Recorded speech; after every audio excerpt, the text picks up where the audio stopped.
যখন বাহিনী একত্রিত হয়েছিল অনেক প্রাণী লক্ষ্য করেছিল হুদহুদ অনুপস্থিত। তারা নিজেদের মধ্যে ফিসফাস করতে লাগলো। কমান্ডার শিগগিরই এসে পড়বেন এবং বুঝতে পারবেন যে হুদহুদ অনুপস্থিত। অবশেষে সুলাইমান নবী যখন বাহিনীর কাছে আসলেন তখন ফিসফাস আরও জোরালো হলো। তিনি এসে দেখলেন হুদহুদ নেই। আসলে হুদহুদ তখন সাবা দেশে অবস্থান করছিল। সে বহু পথ পাড়ি দিয়ে গিয়েছিল এবং তার ভেতরে অনুভব করছিল যে সে কোনো গুরুত্বপূর্ণ সংবাদ উদ্ধার করবে। সে শহরের ওপর অবস্থিত একটি উঁচু গাছের ওপর নামল। সেখান থেকে সে রাস্তাঘাট, ঘরবাড়ি, প্রাসাদ এবং ফটক সব কিছু পর্যবেক্ষণ করল।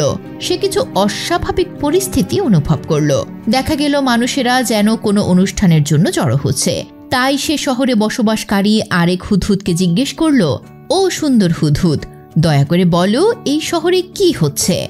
মানুষেরা যাচ্ছে সাবার